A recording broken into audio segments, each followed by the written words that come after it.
talk to me about the state of regulation. What regulation is working for you running Kraken? What regulation do you wish existed today to kind of even the playing field, maybe? Mm-hmm. Yeah, so we do have our ultimate parent company in the U.S. We have a U.S. operating entity, and we also have entities around the world that serve their local jurisdictions. For example, in Japan, we have an entity there that has licenses there that serves that jurisdiction. I think that the problem with regulation in the United States right now is that there's still a lot of uncertainty.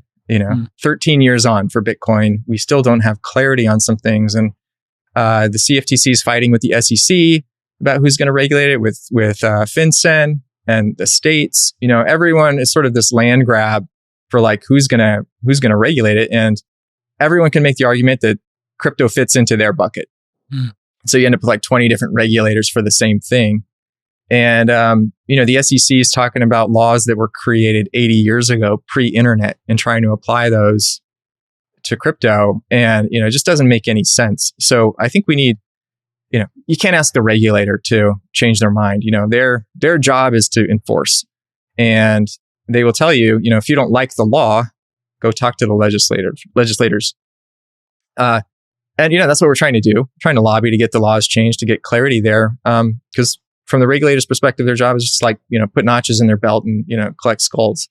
So what would be great. What clarity would you most like to see? If you could have one or two things to get really good clarity on here in the United States, what would those be? I would love to have one regulator for crypto. Just totally clear, like no disputed territory. And I would love to have clarity around like what actually is, how are the assets classified? Look, there's over 10,000 coins out there. And so it might be too much to ask the regulator to go coin by coin and do an analysis for us, but just some clarity on, like we do an analysis ourselves and we try to decide, is this a security or not? Is it a commodity? Is it a currency? And we do that for a lot of countries to try to determine, what are the rules that are going to apply to a particular asset. It's a huge lift for us. And even when we do that, there's no way to have absolute certainty.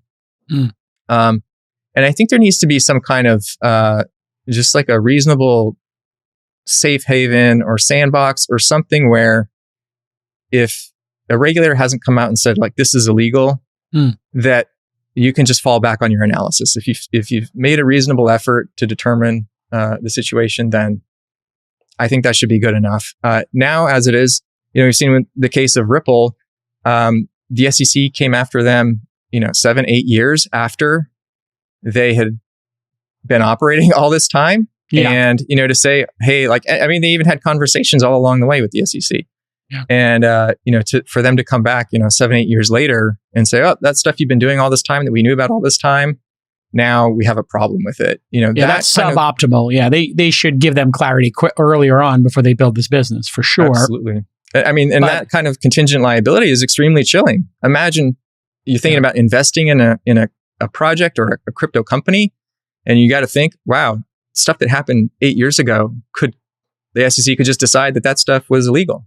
And, the fines are astronomical.